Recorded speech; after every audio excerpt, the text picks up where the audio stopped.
Hello everyone, this is the position from the final game in the movie Searching for Bobby Fischer, and the movie is portraying the early life of the American prodigy Joshua Waitzkin. And I'm a big fan of Josh, and I really enjoy this movie. Some people say it's terrible, some people really like it, and I enjoy the movie for a couple of reasons. I enjoy him playing against the hustlers in the park. One of the hustlers is played by Lawrence Fishburne. I really enjoy the part of his teacher, Bruce Pandolfini. And I enjoy when when Josh, it's probably the tournament starts in about 1 month, and Josh goes fishing with his father, and then when all the other kids hear about it, they're jealous because they were forced to study chess like 1 minute till the tournament starts. And all in all, I enjoy the movie. I watched it a lot of times.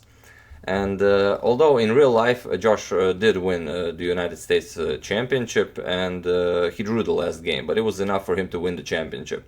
But in the movie they kind of made it that he wins the last game. So this is the position from the final game. You can check it out and try to find a winning move for black. I mean, it's not really a winning move. It's a 12 move sequence. And Josh is playing with the black pieces, and well, it's kind of an intense moment. Josh is having a conversation with his opponent, which kind of isn't allowed during a chess game. But his teacher, Bruce Pandolfini, is also explaining to Joshua's father how he does have a win in the position, and that it's 12 moves ahead, but he can do it. And indeed, Josh does find it, and he does it. And he even offered a draw to his opponent, but his opponent thought that he was winning and refused the draw. So let's see how the game continued.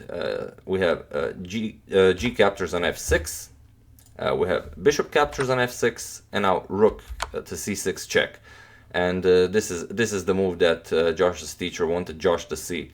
We have king to f5, and now rook captures on f6 with check, a temporary exchange sacrifice.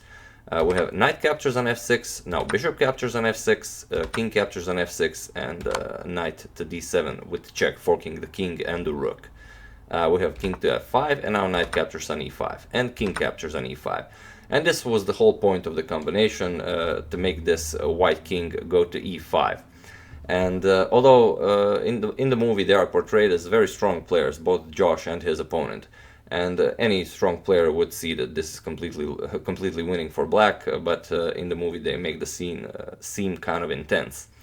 Okay, so we have a5, we have h5, we have a4, h6, a3, h7, a2, and here Josh's opponent is very impressed with himself as he plays h8 and brings up a queen. And after Josh plays pawn to a1 and brings up his own queen, his opponent is extremely surprised, as well, this came as a shock to him. And he plays king to f5, and Josh simply picks up the queen. So it's a very thematic position and a thematic puzzle, and well, it's not a very good one at that.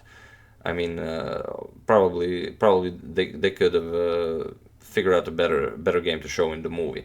But like I said, some people really enjoy the movie, some people say it's terrible. So I'm interested if you've seen it, and what do you think of the movie, and maybe you have another chess movie to recommend. So yeah, that's it. Thank you all for watching. As usual, you can check 2 of my previous videos here, and I'll see you soon.